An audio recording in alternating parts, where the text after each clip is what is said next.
mentioned the veterans, but do you feel like this thing you got going on with Murphy here, the DH catcher sort of duo, kind of helps you in terms of learning and developing as a rookie?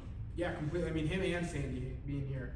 I got to work with Sandy a little bit last year, and Murphy in spring training years before, and just kind of just kept going at the start of this year, and then also when Sandy came up, and just learning as much as I can. I mean, they sit down with me in between innings and stuff like that, start talking about pitch calling and stuff like that. So like it's just having them around and seeing what they do and them helping me it's super beneficial.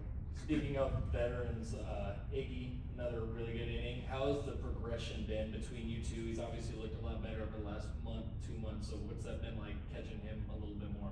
Yeah, I mean, you saw the run he went on last year. I mean, I was watching on TV and stuff, but you know the pitcher he can be, and I don't know exactly what it was, but it's just been sharper the last couple outings, and he's a lot of fun to catch. I mean, he's able to throw a couple different pitches wherever he wants, so and he has good stuff. So he's been able to get that stuff back, and he's been executing. You guys have added a number of starters, not just Carlos, but Joey and Eric out of the organization. How does preparing to catch those guys differ when you didn't have a spring training with them, or you haven't spent a lot of time with them? I mean, how do you try and, I guess, expedite that process of getting to know them?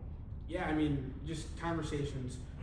They've all been huge, and they're super open and talking to us about what they like to do, certain situations where they want to throw a certain pitch in a certain location, and what pitches they have, what's the best stuff. You kind of have to talk to them through it, because when you haven't been back there behind the plate when they're throwing, it's a little bit different than just watching it on video. So, and then it's just continued conversation throughout the game of just what they want to throw, what they like to throw, and I mean, when they get more and more starts in, you just start to get that connection, and you start to gel a little better.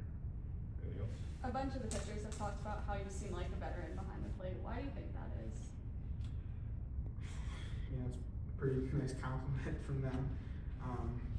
But I'd say I just try to hear what they have to say. I mean, they've been through it all. They've seen it. They faced a lot of these hitters. So I'm trying to learn through them, and if they have an opinion or how they want to attack a hitter, I'm going to go with that, because they've been here. There's a reason why they're here. So I'm going to trust that, and then kind of figure out why they do it that way, and kind of learn for myself and start to build my own game.